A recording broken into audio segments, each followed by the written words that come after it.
Hey, what's going on, guys? Welcome back to the GM. It is your guy, Bulan Shea. Up next, the Baltimore Ravens draft safety Malaki Starks in the first round. Let's talk. The first round of the NFL draft is in the books, and the Baltimore Ravens secure one of the guys on their big board, Malaki Starks, with pick 27. And I don't know how to feel, right? Not mad, not excited, not frustrated, not aggravated. Maybe it's because this is what we could have expected. We heard about the fit for Malaki Starks and the Ravens early on in this draft process. The combine happened and Malaki Starks was still kind of talked about and linked to the Baltimore Ravens. And then all the way up to about 48 hours before the draft, the rumors were that if Malaki Starks was on the board at 27, that he was as good as a Ravens. And that all came to pass. Was Malaki Starks going to be a Raven from the beginning? Was it destined? Or did he just end up right place, right time?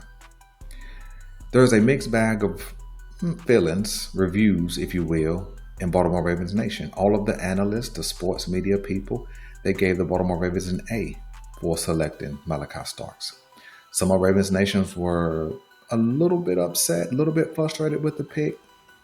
But in truth, Malaki Starks was the best player available, right?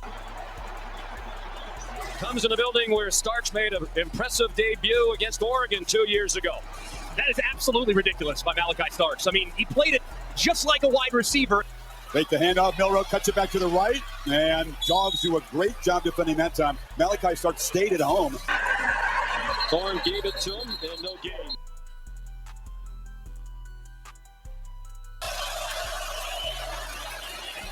Ball is out, throwing in traffic. Nico from the pocket delivers a throw on the sidelines, and it's incomplete. Nick lets it go deep, and it is intercepted by the All-American Malaki Starks. Here's King.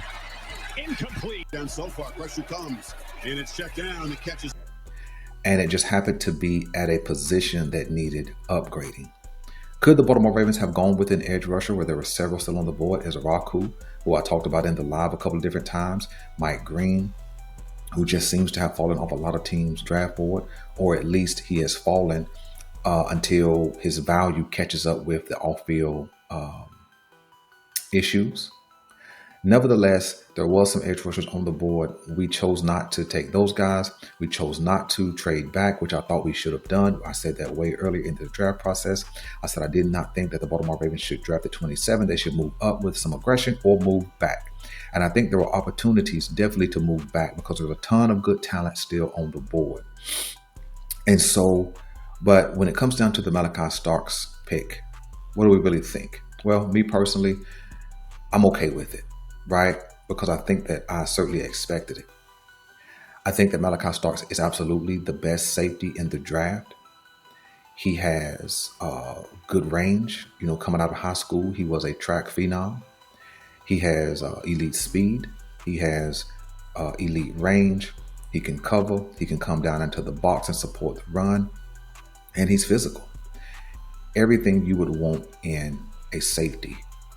And so what could he be in his first season? Is he going to come in day one and be a starter? He possibly could. Or will they give him 4 or 5 games of a runway to get accustomed to the speed of the NFL before he takes over the starting job and allows Darius Washington to kind of fall into more of a backup role? Who knows? I believe he steps on the field day one and plays well, right? I think he has a good mentor in Kyle Hamilton. I think that if Malaki Starks does become what everybody expects him to become at the NFL level, we have formed one of, if not the best safety rooms in the entire league, barring any kind of unforeseen mishap. I think that the Baltimore Ravens have a really good young secondary, you know, with Nate Wiggins, last year's first round pick, Malaki Starks, this year's first round pick, and then Kyle Hamilton, the first round pick from 2022. So as you can see, you know, they're rebuilding that secondary. And so Malaki Starks, I think, is a good addition Again, the Baltimore Ravens certainly could have went another direction, but I'm certainly okay with the pick. In fact, I have to. In fact, you have to be, because there's nothing else we're going to do about it. And so there's no point in complaining. There's no point in talking about the Baltimore Ravens should have went offensive line. In truth, the only offensive lineman that was still on the board that was worth taking at the bottom of the first round was Josh Connerly. I think he was still available. And then Josh Simmons, who ended up going to the Kansas City Chiefs.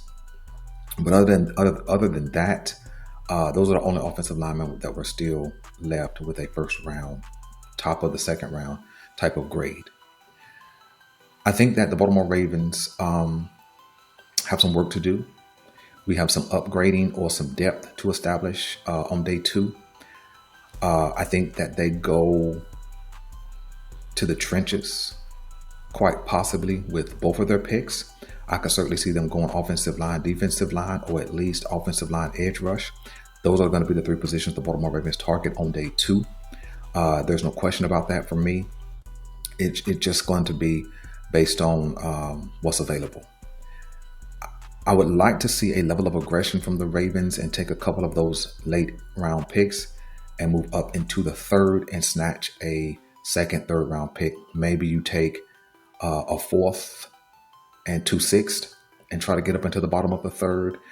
Maybe you take a 4th, a 5th, and a 6th and get up into the bottom of the 3rd, something like that. But I would like to see them have a level of aggression and move up and get an extra day 2 pick. Nevertheless, Malaki Starks is a solid pickup on day 1, a 6'1", 200-pound free safety that I think can play anywhere in the secondary. The only thing that I have a concern about is this: trying to move him around too much too soon. If you drafted him to be a free safety, right, which is what we need, then I don't suggest you play him like you try to do Kyle Hamilton, move him in the box and move him back, let him play deep, and then move him. I don't want to use him as a chess piece. I want him to be what we, excuse me, I want him to be what we needed Marcus Williams to be. Or let me do it this way: I need him to be, or want him to be, what we signed Marcus Williams to be, a deep free safety with good range, with ball hawk ability. That's what we need from Malaki Starks. We need a guy who can make some plays that can change the game. And so I think he does have that ability. He definitely has all of the athletic ability. He definitely has the speed, the length, the height, the range to do so. And so if he can just show up and be accounted for in his first year, make an impact, I think that the Baltimore Ravens would have done a good job in this year's draft first round. So listen, I'm your guy Boulanger. This is the GM, and I'm out.